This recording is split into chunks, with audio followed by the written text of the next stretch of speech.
जय हिंद। कैसे हैं आप सभी दोस्तों। इस वीडियो में आज आप जानेंगे एनसीईआरटी साइंस के अंतर्गत क्लास 8 का चैप्टर नंबर ए। वीडियो बहुत ही इंपॉर्टेंट होने वाला है क्योंकि चैप्टर का नाम है कोशिका संरचना एवं प्रकार। तो पूरी वीडियो को आप देखेंगे और आज आप कोशिका से संबंधित सभी महत्वपूर्ण तथ्य को जानेंगे। तो आइए चलते हैं, हम सीधे कोशिका के बारे में पढ़ेंगे और उससे संबंधित जो कुछ भी इम्पोर्टेंट है वो जानेंगे। चैप्टर छोटा सा है लेकिन इम्पोर्टेंट रहेगा, सभी पॉइंट को आप याद रखेंगे। कहता है कि आप पहले ही पढ़ चुके हैं कि हमारे आसपास की वस्तुएं या तो सजीव है अथवा निर्जीव है। साथ ही आपको यह भी याद होगा कि सभी सजीव कुछ मूलभूत कार्य संपादित करते हैं। विभिन्न अंगों के समूह विभिन्न कार्य करते हैं जो आपके द्वारा सूचीबद्ध किए गए हैं। इस अध्याय में आप अंगों की संरचनात्मक मूलभूत इकाई के विषय में पढ़ेंगे जिसे हम कोशिका कहते हैं। यानी कि अंगों की संरचनात्मक मूलभूत इकाई को क्या कहा जाता है? कोशिका कहा जाता है। कोशिकाओं की तुलना हम ईंटों से कर सकते हैं। जिस प्रकार विभिन्न ईंटों को जोड़कर भवन का निर्माण किया जाता है, उसी प्रकार विभिन्न कोशिकाएं एक दूसरे से जुड़कर प्रत्येक सजीव के शरीर का निर्माण करता है। क्या समझे? कोशिकाएं जो है एक दूसरे से जुड़कर प्रत्येक सजीव के शरीर का निर्माण करता है। आपको पता होगा कि हम वही पढ़ाते हैं जो आपके लिए इम्पोर्टेंट होता है और जो मैंने आप पहले पढ़ता हूँ खुद पीडीएफ को, उसके बाद हाईलाइट करता हूँ और वही मैं आपको पढ़ाता हूँ, उससे ज़्यादा नहीं पढ़ाता हूँ। तो बस आपको मेन पॉइंट को जानना है, नोट करना है और लिखना है। वो हाईलाइट किया हुआ पॉइंट आपके लिए इम्पोर्टेंट रहेगा। सबसे पहले हमारा कोशिका की खोज। तो रॉबर्ट हुक ने 1665 में कॉर्क के स्लाइस का समान आवर्धक यंत्र की सहायता से अध्ययन किया। कॉर्क पेड़ की छाल का एक भाग है। उन्होंने कॉर्क की पतली स्लाइस ली और सूक्ष्मदर्शी की सहायता से अध्ययन किया। उन्होंने कॉर्क की स्लाइस में अनेक कोष्ठ युक्त तथा अथवा विभाजित बक्से देखे। ये बक्से मधुमक्खी के छत्ते के समान दिखाई दिए। आपने सोचा होगा कि सर तो ये 5 गियर में स्पीड मार दी। स्पीड इसलिए मैंने मारा क्योंकि यहाँ पर आपके लिए कुछ था नहीं। बस ये आप इतना जानते हैं कि रॉबर्ट हुक ने कॉर्क से 1665 ईस्वी में कोशिका की खोज की जो मधुमक्खी की छत्ते के जैसा दिखाई देता है। ठीक है, जहाँ ज़रूरत होगी मैं स्लो होकर के 1 बार 2 बार 4 बार ज़रूर समझाऊंगा, याद कराऊंगा, इसलिए टेंशन आपको नहीं लेना है। उन्होंने यह भी देखा कि कोष्ठ अथवा बॉक्स दूसरे से एक दीवार अथवा विभाजन पट्टी द्वारा अलग है। हुक ने प्रत्येक कोष्ठ को कोशिका का नाम दिया। अब आपको क्या याद रखना है कि रॉबर्ट हुक ने प्रत्येक कोष्ठ को कोशिका का नाम दिया। हुक द्वारा देखी गई यह बक्सेनुमा संरचना वास्तव में मृत कोशिका थी। तो रॉबर्ट हुक के द्वारा खोज की गई जो कोशिका है वह मृत कोशिका के रूप में जाना गया। सजीवों की जीवित कोशिकाओं को संवर्धित सूक्ष्मदर्शी की खोज के बाद ही देखा जा सका। रॉबर्ट हुक के प्रेषण के लगभग 150 वर्षों बाद तक भी कोशिका के विषय में बहुत जानकारी कम थी। आज हमें कोशिका की संरचना व कार्य के विषय में बहुत अधिक जानकारी है। यह अधिक आवर्धन क्षमता वाले संवर्धित सूक्ष्मदर्शी एवं अन्य तकनीक द्वारा ही संभव हो सका है। मतलब जो आज हम सब कुछ जानते हैं वो माइक्रोस्कोप के वगैरह से जानते हैं। अब हम जानेंगे कोशिका। कोशिका आखिर क्या है? तो भवन के लिए ईंट एवं सजीवों में कोशिका दोनों ही मूलभूत संरचनात्मक इकाई है। क्या है? सजीवों में कोशिका मूलभूत संरचनात्मक इकाई है। यद्यपि भवन निर्माण में एक समान ईंटों का प्रयोग होता है परंतु उसके डिजाइन, आकृति एवं साइज अलग अलग होते हैं। इसी प्रकार सजीव जगत के जीव एक दूसरे से भिन्न होते हुए भी कोशिकाओं के बने होते हैं। निर्जीव की अपेक्षा सजीवों की कोशिकाओं की संरचना अधिक जटिल होता है। क्या याद रखना है यहाँ से कि सजीव जगत के जीव एक दूसरे से भिन्न होते हैं लेकिन वे सभी कोशिकाओं के बने होते हैं। मुर्गी का अंडा आसानी से दिखाई दे जाता है। क्या यह एकल कोशिका अथवा कोशिकाओं का एक समूह है? ये पहेली का सवाल है। आप ये देख सकते हो ईंट की दीवार और प्याज की झिल्ली में कोशिका जो आपको दिखाई दे रहा है, दोनों की संरचनाएं लगभग आपको समान दिखाई दे रहा होगा। कहता है कि मुर्गी का अंडा एक एकल कोशिका है तथा आकार में बड़ा होने के कारण इसे नग्न आंखों से भी देखा जा सकता है। तो ये याद रखेंगे कि मुर्गी का जो अंडा है वो एक कोशिकीय है, एकल कोशिका है। ये बड़ा होने के कारण इसे हम बिना सूक्ष्मदर्शी के भी देख सकते हैं। पॉइंट अगला है कि सजीवों की में कोशिका की संख्या, आकृति एवं साइज में विभिन्नता होती है। ये बहुत ही इंपॉर्टेंट है, यहाँ से कथनात्मक सवाल बनाए जाते हैं, तो ध्यान रखना है कि वैज्ञानिक किस प्रकार सजीव कोशिकाओं का प्रेषण एवं अध्ययन करते हैं। वह सूक्ष्मदर्शी का उपयोग करते हैं जिसकी सहायता से वस्तु के आवर्धित प्रतिबिंब का अध्ययन किया जाता है। ध्यान रखना, आवर्धित मतलब होता है बड़ा। कोशिका की संरचना का विस्तृत अध्ययन करने के लिए अभिरंजक का प्रयोग किया जाता है, ये पॉइंट याद रखेंगे। कोशिका का विस्तृत अध्ययन करने के लिए हम अभिरंजक का प्रयोग करते हैं। पृथ्वी पर लाखों जीव है, वह आकृति एवं साइज सबके भिन्न है। उनके अंगों की आकृति, साइज एवं कोशिकाओं की संख्या में भी भिन्नता होती है। यानी कि सभी जीवों की जो शरीर है वो कोशिकाओं का बना होता है, लेकिन उसकी आकृति, साइज, अंग की आकृति, साइज, ये सभी और कोशिका की संख्या, ये सभी अलग अलग होता है। और कोशिका की विस्तृत संरचना को जानकारी हम कैसे करेंगे, तो अभिरंजक के उपयोग करके करेंगे। अब आता है कोशिकाओं की संख्या। तो क्या आप किसी लंबे वृक्ष अथवा हाथी जैसे विशाल जंतु के शरीर में पाए जाने वाली कोशिकाओं की संख्या का अनुमान लगा सकते हैं? यह संख्या अरबों खरबों में हो सकती है। मनुष्य के शरीर में कई खरब कोशिकाएं पाई जाती है, जो आकृति एवं साइज में भिन्न होता है। कोशिकाओं के विभिन्न समूह अनेक प्रकार के कार्य करते हैं। तो आपको यही याद रखना है, ग्रीन वाला, कि मनुष्य के शरीर में कई खरब कोशिकाएं पाई जाती है, जो आकृति एवं साइज में भिन्न होता है। कोशिकाओं के विभिन्न समूह अनेक प्रकार के कार्य करते हैं। अब ये पॉइंट याद रख लेंगे कि 1 अरब में होता है 100 करोड़ और 1 करोड़ में होता है 100 लाख। कितना? 1 अरब बराबर 100 करोड़, 1 करोड़ बराबर 100 लाख।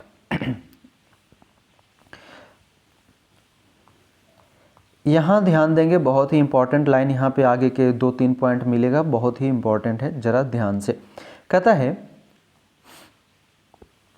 वह जीव जिनका शरीर एक से अधिक कोशिकाओं का बना होता है बहुकोशिकीय कहलाते हैं। ठीक है।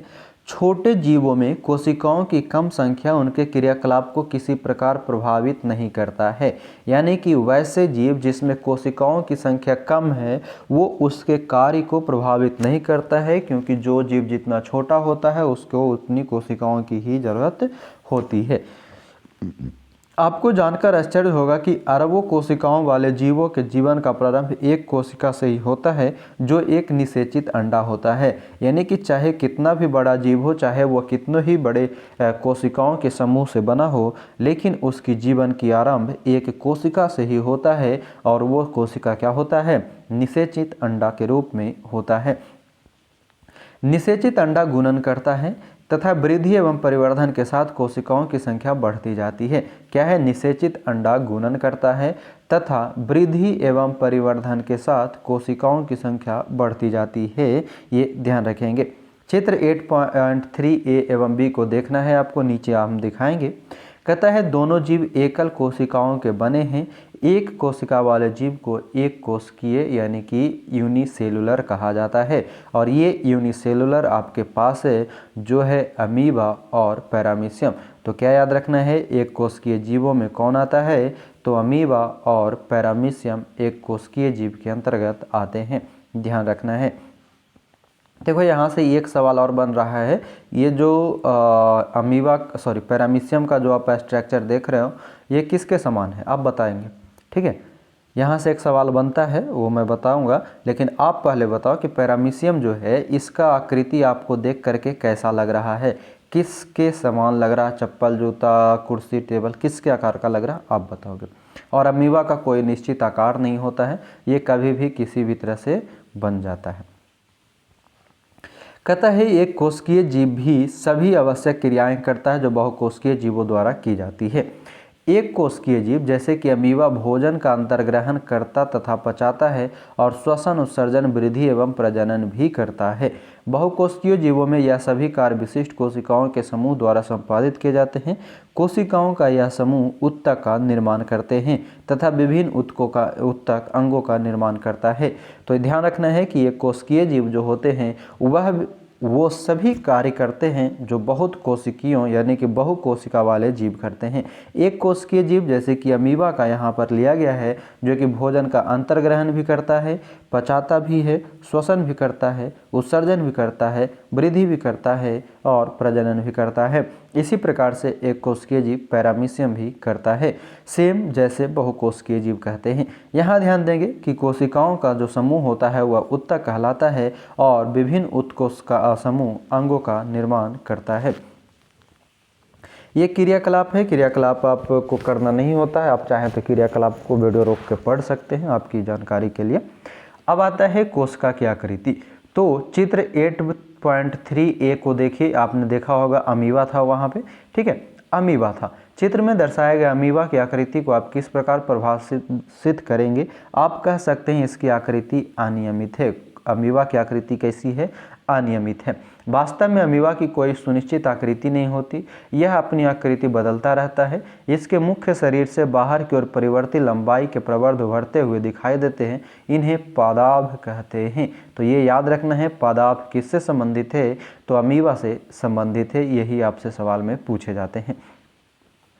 आपने 7 में पढ़ चुका है, कक्षा 7 में, कहता है यह प्रवर्ध अमीबा की गति के समय तथा भोजन का अधिग्रहण करते समय बनते एवं बिगड़ते रहते हैं।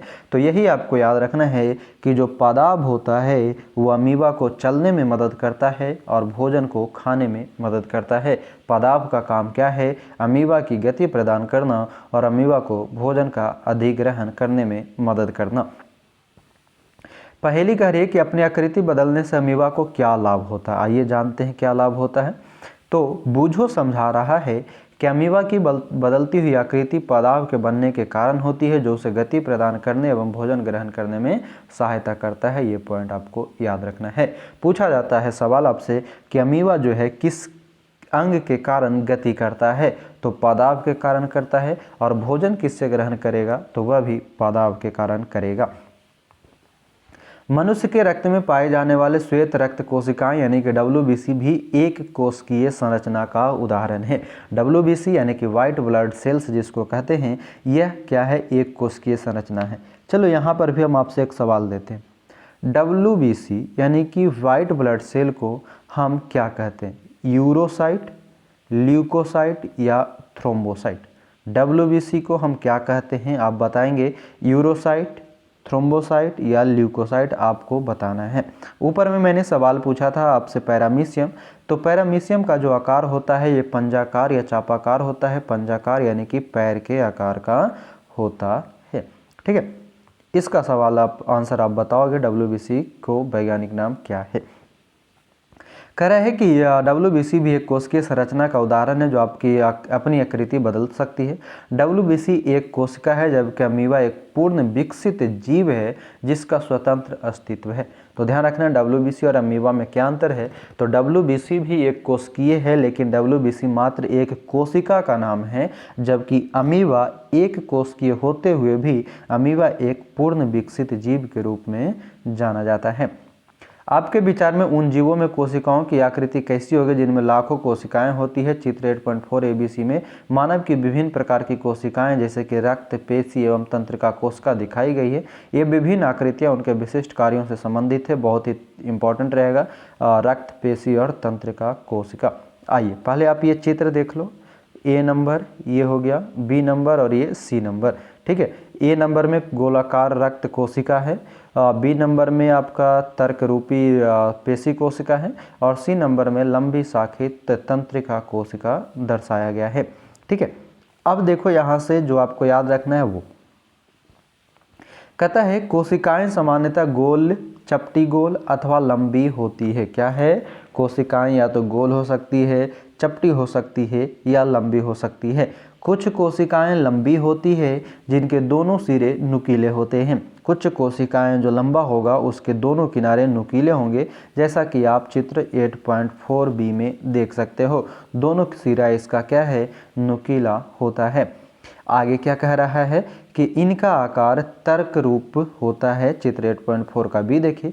कभी कभी कोशिकाएं बहुत लंबी होती है, कुछ कोशिकाएं शाखान्वित होती है, जैसे तंत्रिका कोशिका। तो तंत्रिका कोशिका आप ये देख सकते हो। तंत्रिका कोशिका के गुण को आप याद रखेंगे कि ये बहुत लंबे होते हैं और इसमें शाखाएं निकली होती है। तो लंबी एवं शाखान्वित कोशिका को हम क्या कह सकते हैं? तो तंत्रिका कोशिका कह सकते हैं। कहता है तंत्रिका कोशिका, जैसे यहाँ पर दिया गया है कि कुछ कोशिकाएं शाखान्वित होती है, जैसे तंत्रिका कोशिका। तंत्रिका कोशिका संदेश प्राप्त कर उनका स्थानांतरण करती है, जिसके द्वारा शरीर में नियंत्रण एवं समन्वय का कार्य करता है। तो ध्यान रखना है, शरीर में नियंत्रण एवं समन्वय का कार्य कौन करता है? तो तंत्रिका कोशिका करता है। और तंत्रिका कोशिका का काम क्या है? संदेश प्राप्त करके उसके विभिन्न अंगों तक पहुँचाना होता है। तो क्लियर है आपको? लंबी शाखान्वित तंत्रिका कोशिका होता है, गोलाकार जो होता है वो रक्त कोशिका होता है, तर्क रूपी जो होता है और दोनों सिरे पर नुकीला जो होता है वो पेशी कोशिका होता है। अब यहाँ ध्यान दें, कह रहा है कि क्या आप अनुमान लगा सकते हैं कि कोशिका का कौन सा भाग इसे आकृति प्रदान करता है? कोशिका के विभिन्न संघटक एक झिल्ली द्वारा परिबद्ध होते हैं। यह झिल्ली पौधे एवं जंतुओं की कोशिकाओं को आकृति प्रदान करती है। पादप कोशिका में एक अतिरिक्त आवरण होता है जिसे कोशिका भित्ति कहते हैं। यह कोशिकाओं को आकार एवं दृढ़ता प्रदान करती है। जीवाणु कोशिका में भी कोशिका भित्ति पाई जाती है। यहाँ से क्या क्या याद रखना है? तो पौधे और जंतु दोनों में कोशिकाओं का एक झिल्ली पाई जाती है जो पौधे और जंतुओं को की कोशिकाओं की आकृति प्रदान करता है। पादप कोशिका यानी कि पौधे कोशिका जो होता है उसमें एक अतिरिक्त आवरण होता है जो सिर्फ पादप कोशिका में ही पाया जाता है, वह है कोशिका भित्ति। कोशिका भित्ति और कोशिका झिल्ली क्या करता है? कोशिकाओं को आकार और दृढ़ता यानी कि मजबूती प्रदान करता है। जो जीवाणु कोशिका है, जीवाणु कोशिका में भी कोशिका भित्ति पाई जाती है। तो सवाल आपसे पूछा जाता है कि निम्न में से कौन भिन्न है, या फिर पूछा जाता है कि निम्न में से किस में कोशिका भित्ति पाई जाती है, तो आप याद रखेंगे जीवाणु कोशिका और पादप। जीवाणु कोशिका और पादप में कोशिका भित्ति पाई जाती है। अब जानना है हमें कोशिका का साइज। तो सजीवों में कोशिका का साइज 1 मीटर का 10 लाखवें भाग यानी माइक्रोमीटर या माइक्रोन के बराबर छोटा हो सकता है, अथवा कुछ सेंटीमीटर लंबा भी, परंतु अधिकतर कोशिकाएं अति सूक्ष्मदर्शी होती है एवं नग्न आँखों से दिखाई नहीं देती है। उन्हें सूक्ष्मदर्शी में द्वारा बड़ा अथवा वर्धित करना आवश्यक होता है। यानी सजीवों में कोशिकाओं का साइज कोई निर्धारित नहीं है, ये कुछ भी हो सकता है और इसको हम न्यूनतम माप जो है माइक्रोमीटर या माइक्रोन के रूप में मापते हैं। जैसे जो आपके लिए याद करना है वह है कि सबसे छोटी कोशिका का साइज 0.1 से 0.5 माइक्रोमीटर है जो जीवाणु कोशिका है। सबसे छोटी कोशिका कौन सी है? जीवाणु कोशिका है जो 0.1 से लेकर 0.5 माइक्रोमीटर तक होता है। लेकिन सबसे बड़ी कोशिका शुतुरमुर्ग का अंडा है जिसका साइज 170 mm गुने 130 mm यानी कि 170 मिलीमीटर से लेकर 130 मिलीमीटर तक होता है। क्लियर? अब आगे जो क्रियाकलाप है, इस क्रियाकलाप में कुछ चीज़ आपको जानना था इसलिए मैंने हाईलाइट कर दिया। ठीक है, जैसे मुर्गी का अंडा है वो आप उबाल दीजिए, उससे मतलब नहीं है। अब आप देखेंगे कि एक सफ़ेद पदार्थ केंद्र के पीले भाग को घेरे हुए सफ़ेद भाग एल्ब्यूमिन है। जो आप अंडा देखते हैं, अंडे में जो उजली भाग होती है वो एल्ब्यूमिन है, जो उबालने पर ठोस में परिवर्तित हो जाता है। जो अंडे में एल्ब्यूमिन होता है वो उबलने पर ठोस में परिवर्तित हो जाता है। पीला भाग योक है, यह एक एकल कोशिका का भाग है। योक जो होता है, पीला भाग जो आप अंडे में देखते हैं वह सिंगल कोशिका होता है, एकल कोशिका का भाग होता है। अब आ गया, क्या हाथी की कोशिकाएं चूहे की कोशिकाओं से बड़ी होती है? ये पहेली का सवाल है, तो आप आंसर दीजिए उसका। कहता है कि किसी कोशिका के साइज का संबंध किसी पौधे अथवा जंतु के साइज से नहीं होता है। तो ये पॉइंट याद रखेंगे कि किसी कोशिका के साइज का संबंध किसी पौधे की और जंतु के साइज से नहीं होता है। ऐसा बिल्कुल भी आवश्यक नहीं है कि हाथी की कोशिकाएं चूहे की कोशिकाओं से बहुत अधिक बड़ी हो। कोशिका के साइज का संबंध उसके प्रकार्य से है। कोशिका का जो साइज है वो किस पर निर्भर करता है, तो कोशिका के कार्य पर निर्भर करता है। उदाहरण के लिए तंत्रिका कोशिकाएं हाथी एवं चूहे दोनों में ही लंबी एवं शाखान्वित होती है, वह संदेश के स्थानांतरण का कार्य करता है। आपने अभी देखा होगा ये इस तरह से ऐसा जो बना हुआ था वो शाखान्वित और लंबी तंत्रिका कोशिका था, और हमने जाना था कि तंत्रिका कोशिका सिर्फ संदेश पहुंचाने का कार्य करता है। कोशिका संरचना एवं प्रकार्य, तो आप कक्षा 7 में पढ़ चुके हैं पाचन अंगों के विषय में। कहता है कि जो सम्मिलित रूप से पाचन तंत्र बनाते हैं, किसी तंत्र के प्रत्येक अंग अलग अलग प्रकार्य करता है, यानी कि किसी भी तंत्र का प्रत्येक अंग अलग अलग कार्य करता है। जैसे आपने कक्षा 7 में पाचन अंग के बारे में पढ़ा, उसमें आपने पाचन, स्वांगीकरण तथा अवशोषण के बारे में पढ़ा था। इसी प्रकार विभिन्न पादप अंग भी विशिष्ट या विशेष प्रकार करते हैं। उदाहरण के लिए जड़ जल एवं खनिजों के अवशोषण में सहायता करता है। क्या है? जड़ जो है जल एवं खनिजों के अवशोषण में सहायता करता है। आपने कक्षा 7 में पढ़ा है कि पत्तियां भोजन के संश्लेषण में कार्य करती है। पत्तियां भोजन के संश्लेषण का कार्य करती है। कक्षा 7 आप नहीं पढ़े हैं तो आप जरूर पढ़ा करें। चैप्टर नंबर 2, 3, 4 ये सभी पौधों से ही संबंधित है। इसका सभी वीडियो प्लेलिस्ट में एनसीईआरटी साइंस सीरीज में मिल जाएगा। अगला पॉइंट, प्रत्येक अंग पुनः छोटे भागों से बना होता है जिसे ऊतक कहते हैं। ऊतक एक समान कोशिकाओं का वह समूह है जो विशिष्ट प्रकार्य करता है। तो ऊतक के बारे में याद रखेंगे कि ऊतक एक समान कोशिकाओं का ही बना होता है। अंग ऊतक के बने होते हैं। ध्यान रखना है, पहले का जो सवाल था उसके अनुसार कि अंग ऊतक के बने होते हैं और ऊतक कोशिकाओं से बने होते हैं। सजीव की संरचनात्मक इकाई जो है फंडामेंटल यूनिट वह है स्ट्रक्चरल यूनिट कोशिका होता है। सजीव की संरचनात्मक इकाई कोशिका होता है। अब जानेंगे कोशिका के भाग, बहुत ही इंपॉर्टेंट है। इसमें कुछ चीज़ें आपको जानने के लिए मिलेगा जो आप पहले से जानते हैं, लेकिन कुछ चीज़ें नए मिलेंगे, ध्यान देना है। सबसे पहले हम पढ़ेंगे कोशिका झिल्ली।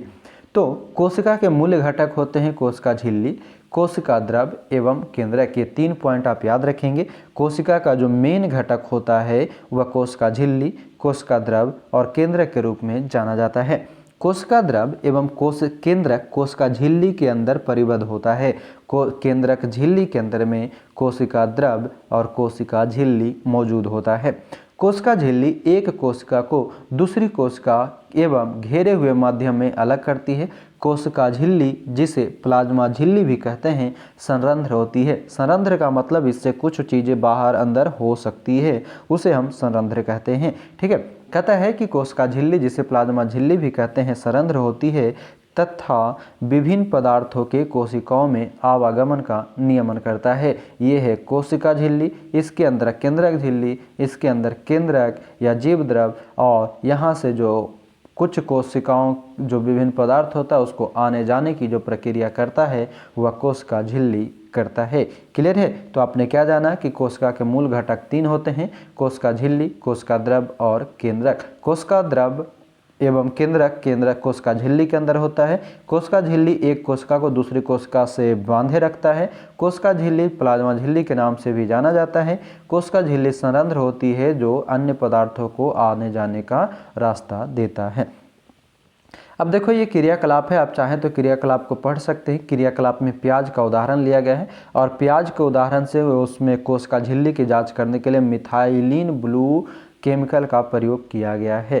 तो आप इतना याद रख सकते हैं कि प्याज को प्रयोग करने के लिए, यानी कि कोशिका झिल्ली को पता करने के लिए प्याज का प्रयोग किया जाता है, और प्याज में के प्रयोग में कोशिका झिल्ली का पता लगाना मिथाइलिन ब्लू की सहायता से संभव होता है। मिथाइलिन ब्लू होता है। अब यहाँ देखो वही कोशिका प्याज की दी गई है कि प्याज की कोशिका की सीमा कोशिका झिल्ली द्वारा परिबद्ध होती है, जो एक और दृढ़ आवरण द्वारा आबद्ध होती है, जिसे कोशिका भित्ति कहते हैं। कोशिका के केंद्र में घनी एवं गोलाकार संरचना होती है, जिसे केंद्रक कहते हैं। केंद्रक एवं कोशिका झिल्ली के मध्य एक जेली के समान पदार्थ होता है, जिसे कोशिका द्रव कहते हैं। फिर से समझेंगे क्या कह रहा है। ये प्याज आप देख सकते हो, प्याज की झिल्ली की कोशिका है। यहाँ ये जो गोल गोल आपको दिखाई दे रहा है वो केंद्रक है। इसके बीच में जो भरी हुई पट्टी है वो द्रव्य है वो कोशिका द्रव्य है। और ये जो लकीर बॉक्स जो आपको दिख रहा है यही आपका कोशिका झिल्ली है। और आप अगर ध्यान से देखेंगे तो प्रत्येक कोशिका झिल्ली के अंदर एक केंद्रक मौजूद है और उस केंद्रक के चारों ओर कोशिका द्रव्य मौजूद है। यही आपको समझाने का प्रयास किया गया था और उसको समझाने के लिए मिथाइलिन ब्लू की प्रयोग की गई थी। तो याद रखना है, लेकिन यहाँ ध्यान रखेंगे कि कोशिका झिल्ली जो प्याज के अंतर्गत जो ये कोशिका झिल्ली है वो कोशिका भित्ति के रूप में जाना जाता है। किस रूप में जाना जाता है? कोशिका भित्ति के रूप में जाना जाता है। ठीक है। और केंद्रक एवं कोशिका झिल्ली के बीच में क्या होता है? तो कोशिका द्रव्य होता है। मैं जानना चाहता हूं कि पौधे की कोशिका भित्ति की आवश्यकता क्यों होती है, ये बूझों का सवाल है। तो आप जानते हैं कि हम पहले ही पढ़ चुके हैं कि कोशिका झिल्ली कोशिका को आकार प्रदान करती है। पौधों में कोशिका झिल्ली के अतिरिक्त एक बाहरी मोटी परत होती है जिसे कोशिका भित्ति कहते हैं। कोशिका झिल्ली को आबद्ध करने वाली यह अतिरिक्त संरचना पौधे की कोशिकाओं की सुरक्षा के लिए आवश्यक है। तो कोशिका भित्ति पौधों को सुरक्षा प्रदान करता है। पादप कोशिकाओं को ताप में परिवर्तन, तीव्र गति से चलने वाली वायु, वायुमंडलीय नमी इत्यादि विभिन्न परिवर्तनों से सुरक्षा की आवश्यकता होती है। वह इन परिवर्तनों से प्रभावित है क्योंकि वे चल नहीं सकते हैं। इसलिए पेड़ पौधों को बचाने के लिए ताप में परिवर्तन, तीव्र गति में चलने वाली हवा, वायुमंडलीय नमी, इन सभी से बचाने और सुरक्षा करने के लिए एक अन्य परत होती है जिसे हम कोशिका भित्ति के नाम से जानते हैं। कोशिका का प्रेषण ट्राडेस्केंसिया, इलोडिया तथा रोइयों की पत्तियों की झिल्ली में किया जा सकता है। कोशिका का प्रेषण मतलब ये अलग अलग पेड़ हैं, यहाँ से आप आसानी से कोशिका का प्रेक्षण यानी कि प्रयोग देख सकते हैं। ट्राडेस्केंसिया, इलोडिया और रोइया। ठीक है। उसके बाद यहाँ पर कुछ नहीं है। कह रहा पहली ने बूझों से पूछा कि क्या हुआ जंतु कोशिका का भी प्रेषण कर सकता है। तो आइए हम जंतु कोशिका का प्रेषण करने की बात करते हैं। अब यहाँ पर देखो आपका एक दांत जो मतलब दांत खोदने टूथपिक होता है उसको लेने की बात कह रहा है और कह रहा है कि गाल की आंतरिक परत को खुरचिए, मतलब अपने गाल पर एक टूथपिक से खरोचिए, उसको जो है खरोचने के बाद उसको एक कांच पर रखिए और कांच पर रख करके आयोडीन विलयन या मिथाइलिन ब्लू की 1-2 बूंद प्रयोग कीजिए। यानी कि यहाँ पर भी हम जंतु कोशिका के बारे में पता लगाने के लिए जंतु कोशिका के बारे में पता लगाने के लिए जिस रसायन का हम प्रयोग कर सकते हैं वह आयोडीन का विलयन हो सकता है या फिर मिथाइलिन ब्लू का प्रयोग की हो सकता है। ये वही मिथाइलिन ब्लू है जो आपने पादप कोशिका की कोशिका का पता लगाने में किया था। तो हम कह सकते हैं कि पादप एवं जंतु कोशिका का पता लगाने के लिए हम आयोडीन विलयन और मिथाइलिन ब्लू का प्रयोग कर सकते हैं। आप कोशिका भित्ति, कोशिका द्रव्य एवं केंद्रक को पहचान सकते हैं। जंतु कोशिका में कोशिका भित्ति अनुपस्थित होता है। ये पॉइंट आप जानते हैं कि जंतु कोशिका में कोशिका भित्ति नहीं होता। और यहाँ से यही सवाल पूछता है कि पादप और जंतु कोशिका में क्या भिन्नता है, तो कोशिका भित्ति को लेकर भिन्नता पाई जाती है। तब याद रहेगा कोशिका को पता लगाने के लिए, पादप एवं जंतु कोशिका का पता लगाने के लिए हम आयोडीन विलयन और मिथाइलिन ब्लू का प्रयोग करेंगे। ये देख लो मनुष्य की गाल यानी कि आपके गाल की संरचना है। यहाँ ये केंद्रक झिल्ली है, ये कोशिका झिल्ली है, ये केंद्रक द्रव्य है, ये केंद्रक है, ये आपकी गाल है। ठीक है। आप अपनी गाल को भी खरोच के पता कर सकते हैं किससे? आयोडीन विलयन और मिथाइलिन ब्लू से। अब हम जानेंगे कोशिका द्रव्य। कहता है यह एक जैली जैसा पदार्थ है जो कोशिका झिल्ली एवं केंद्रक के बीच पाई जाती है। कोशिका के अन्य संघटक अथवा कोशिकांग कोशिका द्रव्य में ही पाए जाते हैं। यह है माइटोकॉन्ड्रिया, गोल्जिकाय, राइबोसोम। क्या है? माइटोकॉन्ड्रिया, गोल्जिकाय, राइबोसोम, एंडोप्लाज्मिक रेटिकुलम, ये सभी कोशिका के अंग होते हैं। यहाँ पर कक्षा 8 है इसलिए कम शब्दों का यानी कि कम पदार्थों का ही वर्णन, कम अंगों का वर्णन किया गया। तो आप क्या जाने कि कोशिका द्रव्य क्या है? एक जेली के समान पदार्थ है जो कोशिका झिल्ली और केंद्रक के बीच में पाया जाता है।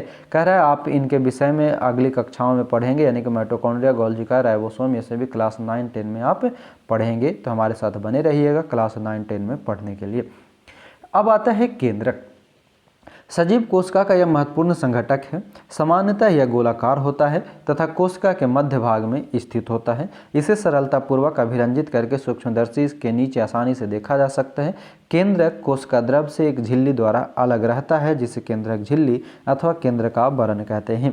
क्या है कि केंद्रक कोशिका द्रव से एक झिल्ली द्वारा अलग रहता है, उसे हम केंद्रक झिल्ली कहते हैं। जो केंद्रक झिल्ली होता है वह संरंध्र यानी कि आसानी से कुछ चीज़ों को आने जाने देता है तथा कोशिका द्रव एवं केंद्रक के बीच पदार्थों के आवागमन को नियंत्रित करता है। कोशिका द्रव एवं केंद्रक के बीच पदार्थों के आवागमन को नियंत्रित करता है। उच्च आवर्धन क्षमता वाले सूक्ष्मदर्शी द्वारा देखने पर हमें केंद्रक में एक छोटी सघन संरचना दिखाई देती है। इसे केंद्रिका अथवा न्यूक्लियस कहते हैं। ठीक है, इसके अतिरिक्त केंद्रक में धागों के समान संरचनाएं होती है, जो क्रोमोसोम अथवा गुणसूत्र कहलाता है। यानी कि क्या याद रखना है कि केंद्रक में एक छोटी सघन संरचना है, जिसे केंद्रिका एवं न्यूक्लियस के रूप में जानते हैं। इसके अतिरिक्त केंद्रक में धागे के समान संरचनाएं भी होती है, जो क्रोमोसोम अथवा गुणसूत्र कहलाता है। क्रोमोसोम या गुणसूत्र क्या है, तो यह जीन के धारक है तथा आनुवांशिक गुणों अथवा लक्षणों को जनक से अगली पीढ़ी में स्थानांतरित करते हैं। गुणसूत्र कोशिका विभाजन के समय ही दिखाई देता है। गुणसूत्र कब दिखाई देता है, तो कोशिका विभाजन के समय वह दिखाई देता है। आगे देखते हैं जीन के बारे में। जीन क्या कहता है, जीन के बारे में पहले बाद में पढ़ेंगे, पहले आप इस चीज़ को कंटिन्यू कर लो। हमने क्या जाना कि गुणसूत्र कोशिका विभाजन के समय ही दिखाई देता है। और ये क्या है, तो वंशानुगत अथवा आनुवांशिक, वंशानुगत एवं आनुवांशिक गुणों के अतिरिक्त केंद्रक कोशिका के क्रियाकलाप का भी नियंत्रण करता है। यानी कि केंद्रक जो है हमारे वंशानुगत और आनुवांशिक गुणों को नियंत्रित करता है, साथ ही कोशिका के कार्यों को भी नियंत्रित करता है। सजीव कोशिका के समग्र संघटक को जीव द्रव यानी कि प्रोटोप्लाज्म के नाम से जाना जाता है। इसमें कोशिका द्रव और केंद्रिका द्रव दोनों सम्मिलित होते हैं। जीव द्रव कोशिका का जीवित पदार्थ कहलाता है। जीव द्रव यानी प्रोटोप्लाज्म कोशिका का जीवित पदार्थ के रूप में जाना जाता है। ये आप ध्यान रखेंगे। ठीक है, अब हम जीन के बारे में जान लेते हैं। जीन से सवाल अक्सर पूछे जाते हैं। कहता है जीन सजीव में आनुवांशिक की इकाई है। यह जनक से संतति को आनुवांशिक लक्षण के हस्तांतरण का नियंत्रण करते हैं। इसका अर्थ है कि आपके माता पिता के कुछ लक्षण उनसे आपको प्राप्त हुए हैं। यदि आपके पिताजी की आंखें भूरी है तो संभव है कि आपकी आंखें भी भूरी है। यदि आपके माताजी की घुंघराले बाल हैं तो हो सकता है आपके बाल भी घुंघराले हों।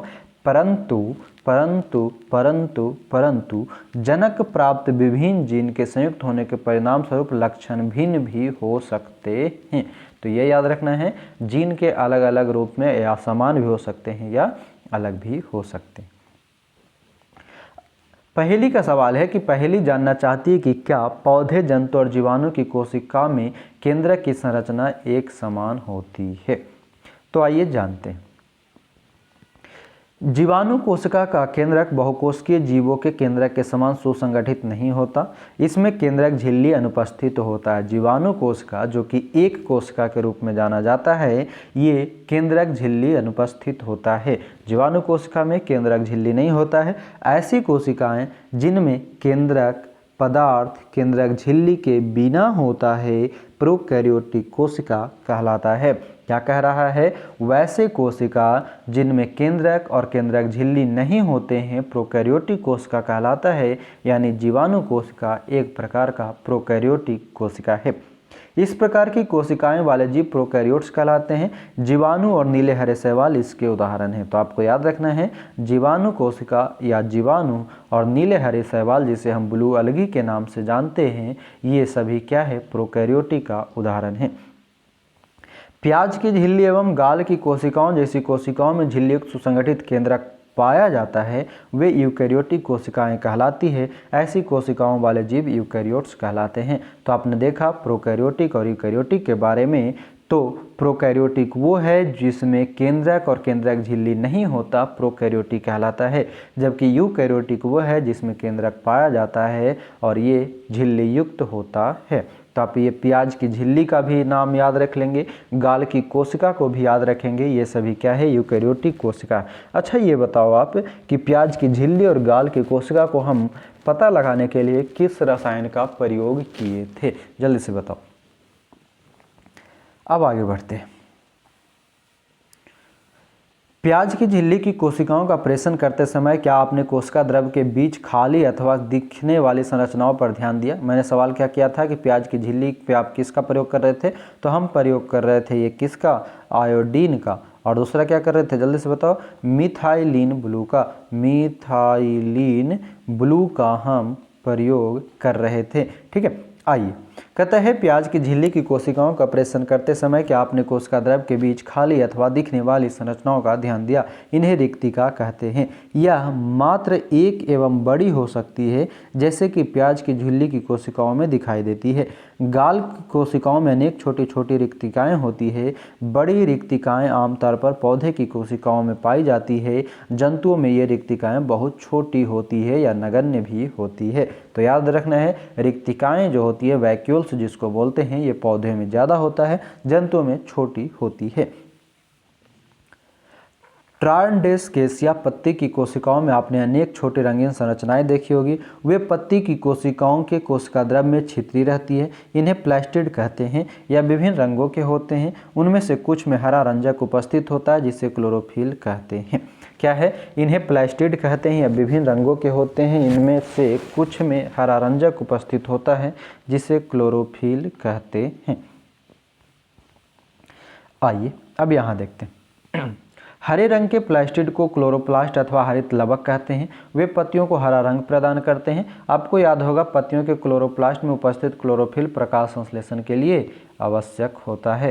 तो आपने ये समझ गया प्लास्टिड क्या होता है, और हरे रंजक उपस्थित होता है प्लास्टिड में, जो क्लोरोफिल के रूप में जाना जाता है। ये क्लोरोप्लास्ट या हरित लवक कहलाता है। पत्तों को हरा रंग प्रदान करता है। प्रकाश संश्लेषण में क्लोरोफिल आवश्यक होता है। अब है पादप एवं जंतु कोशिका की तुलना। तो देखना है क्रियाकलाप 8.3, 8.4, 8.7 को ध्यानपूर्वक पढ़ना है। जंतु कोशिका की समानताओं और पादप कोशिका का उल्लेख नीचे किया गया है। ये है कुछ पादप कोशिका और जंतु कोशिका, ये है आपका पादप कोशिका, ये है जंतु कोशिका। क्या क्या समानताएं हैं, तो देखो पादप कोशिका में हरित लवक प्लास्टिड दिख रहा है। उसके बाद कोशिका भित्ति दिख रहा है, ये कोशिका झिल्ली दिख रहा है।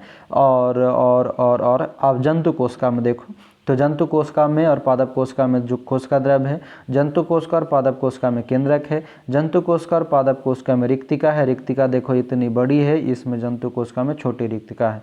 जंतु कोशिका और पादप कोशिका दोनों में कोशिका झिल्ली होती है, लेकिन पादप कोशिका में एक हरित लवक और एक कोशिका भित्ति जो अलग होता है। तो याद क्या रख लेना है कि पादप कोशिका और जंतु कोशिका में भिन्नता में क्या है, तो पादप कोशिका में हरित लवक और कोशिका भित्ति दो अलग अंग पाए जाते हैं। ठीक है, इस पिक्चर को आप स्क्रीनशॉट कर लो। स्क्रीनशॉट करके आप इसको एक दो बार और देख लेना, समझ में आ जाएगा।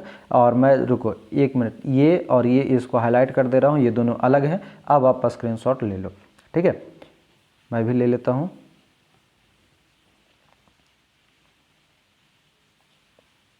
हो गया, चलो अब आगे आते हैं। देखो यहाँ पर 8.1 में दिया गया है पादप कोशिका एवं जंतु कोशिका की तुलना करना है, सारणी बनाना है। जैसे देखो कोशिका झिल्ली पादप कोशिका और जंतु कोशिका है। कोशिका झिल्ली पादप कोशिका में उपस्थित है, जबकि जंतु कोशिका में उपस्थित है। कोशिका भित्ति पादप कोशिका में उपस्थित है, जंतु कोशिका में अनुपस्थित है। अब आगे की चीज़ मैं भर रहा हूँ, उसमें क्रॉस या टिक लगाऊंगा। ठीक है, केंद्रक पादप कोशिका और जंतु कोशिका दोनों में है।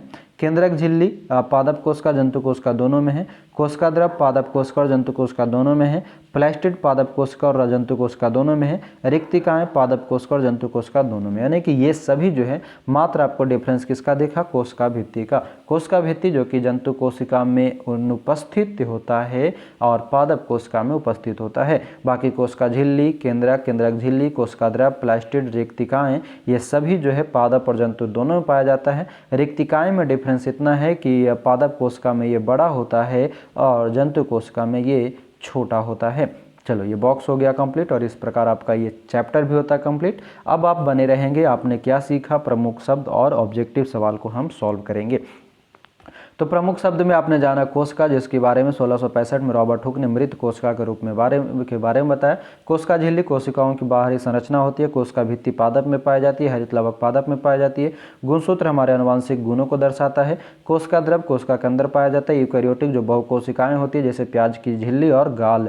जीन जो है आनुवंशिक इकाई होती है। बहुकोशिका जो बहुत कोशिका का होता है। केंद्रक झिल्ली के बारे में हमने पढ़ा, केंद्रिका के बारे में पढ़ा, केंद्रक के बारे में पढ़ा। अंग जो ऊतकों से बना होता है। कोशिकांग जैसे माइटोकॉन्ड्रिया, राइबोसोम, ये सभी हमने पढ़ा। प्लाज्मा झिल्ली पढ़ा, प्लास्टिड पढ़ा, प्रोकैरियोटिक जो एक कोशिकीय होते हैं, जीवाणु और ब्लू अलगी यानी कि नीलहरित शैवाल प्रोकैरियोटिक है। पादाप जो कि अमीबा में पाया जाता है, पादाप किसमें पाया जाता है? अमीबा में पाया जाता है। ऊतक जो अनेक कोशिकाओं का समूह होता है। एक कोशिका के बारे में पढ़ा जो एक कोशिका का बना होता है। रिक्तिका जो कि पेड़ और जंतु यानी कि पादप और जंतु दोनों में पाया जाता है। पादप में बड़ा होता है, जंतु में छोटा होता है। WBC क्या है? तो ये एक कोशिकीय होता है। WBC क्या है? एक कोशिकीय होता है। और WBC को हम क्या कहते हैं? ल्यूकोसाइट कहते हैं। क्या कहते हैं? ल्यूकोसाइट कहते हैं। अब हम जानेंगे आपने क्या सीखा। तो अधिकतर जीवों में छोटी संरचनाएं दिखाई देती है जिन्हें अंग कहते हैं। सभी अंग और भी छोटे भागों से बने होते हैं। किसी जीव की सूक्ष्मतम जीवित रचना को कोशिका कहते हैं। किसी जीव की सूक्ष्मतम जीवित रचना को कोशिका कहते हैं। सर्वप्रथम कॉर्क की कोशिकाओं की खोज रॉबर्ट हुक ने 1665 में मृत कोशिका के रूप में किया। कोशिकाओं की विविध आकृतियां एवं साइज परिलक्षित होते हैं। विभिन्न जीवों में कोशिकाओं की संख्या भी विविध है। कुछ कोशिकाएं बहुत बड़ी है जिन्हें नग्न आंखों से देखा जा सकता है, जैसे मुर्गी का अंडा। कुछ जीव मात्र एक कोशिका के एवं अन्य जीव अनेक कोशिकाओं के बने होते हैं। एक कोशिकीय जीवों में एकल कोशिका ही वे सभी मूलतः प्रकार्य करती है जो बहुकोशिक जीवों में विशिष्ट कोशिकाओं के समूह द्वारा संपादित की जाती है। कोशिका के 3 मुख्य भाग होते हैं: कोशिका झिल्ली, कोशिका द्रव जिसमें छोटी छोटी संरचनाएं पाई जाती है, और केंद्रक। केंद्रक और कोशिका द्रव को केंद्रक झिल्ली अलग करता है। केंद्रक और कोशिका द्रव को केंद्रक झिल्ली अलग करेगा। कोशिका जिनमें सुसंगठित केंद्रक नहीं होता अर्थात केंद्रक झिल्ली अनुपस्थित होती है प्रोकैरियोटिक कोशिका कहलाती है। मैं थोड़ा फास्ट करा रहा हूँ क्योंकि मेरा ड्यूटी का टाइम हो गया। ठीक है, 8 बजे ड्यूटी जाना है, 7:45 होने जा रहा है, तैयार भी नहीं हुए। कहता है पादप कोशिका जंतु कोशिका से भिन्न है क्योंकि इसमें कोशिका झिल्ली के बाहर कोशिका भित्ति होता है। रंगीन संरचनाएं जिन्हें प्लास्टिड कहते हैं केवल पादप कोशिका में ही पाई जाती है। हरे प्लास्टिड जिनमें क्लोरोफिल पाया जाता है क्लोरोप्लास्ट कहलाता है। पादप कोशिका में एक बड़ी केंद्रीय रिक्तिका होती है जबकि जंतु कोशिका में अनेक छोटी छोटी रिक्तिकाएँ होती है। आज आप सवाल सॉल्व कर लें फटाक से। कह रहा है निम्न कथन में ट्रू और फॉल्स बताना है। एक कोशिकीय जीव में एक ही कोशिका होती है, ट्रू है।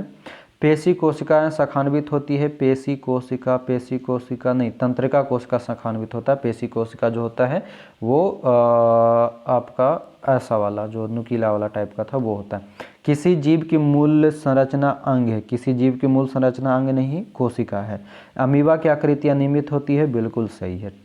ठीक है, मानव तंत्रिका कोशिका का रेखा चित्र बनाइए, संक्षिप्त नोट लिखिए। और यहाँ से कुछ तो है नहीं आपके लिए ऑब्जेक्टिव टाइप का, यहाँ से ऑब्जेक्टिव नहीं है। अब यहाँ देख लें क्या आप जानते हैं। तो कहता है कि हमारी त्वचा के बाह्य स्तर में पाई जाने वाली कोशिकाएं मृत होती है, यानी कि हमारे जो त्वचा जो है इस पर पाई जाने वाली कोशिकाएं मृत होती है। एक सामान्य वयस्क में लगभग 2 kg मृत त्वचा होती है। हमारे शरीर में लगभग 2 किलो जो है मरी हुई त्वचा होती है। प्रतिदिन त्वचा की लाखों मृत कोशिकाओं का क्षय होता रहता है। हर बार जब अपनी उंगली से मेज की धूल को साफ करते तो पुरानी त्वचा का बहुत भाग क्षयित हो जाता है।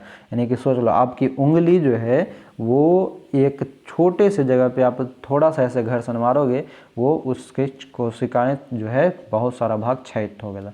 यानी कि मैं जो ये फ़ोन की स्क्रीन रिकॉर्ड करते करते मेरी पता नहीं उंगली की कितनी कोशिकाएं समाप्त हो गई मृत कोशिका हो गया है। फिर भी आप नहीं समझते हो, लोगों तक वीडियो को नहीं पहुंचाते। बताओ मैं कितना कोशिका का क्षय कर रहा हूँ आपके लिए, है ना। तो आपने क्या जाना, NCERT साइंस का क्लास 8 का चैप्टर नंबर 8 आपका होता है कंप्लीट। मैंने PDF के तौर पर चैप्टर 12 तक हाईलाइट कर चुका हूँ, पढ़ चुका हूँ। जल्द ही धीरे धीरे उसके वीडियो आपको प्रोवाइड करा देंगे। ठीक है, और इसमें टोटल 18 चैप्टर है, ये भी इम्पॉर्टेंट है। 18 चैप्टर है क्लास 8 में, बहुत जल्द समाप्त कर देंगे। मिलेंगे अगले वीडियो में। अभी के लिए आपका बहुत बहुत धन्यवाद। जाते जाते शेयर वगैरह कर दीजिएगा, टाइम नहीं है कि मैं सब कुछ बोलूँ। बाकी आपका जय हिंद।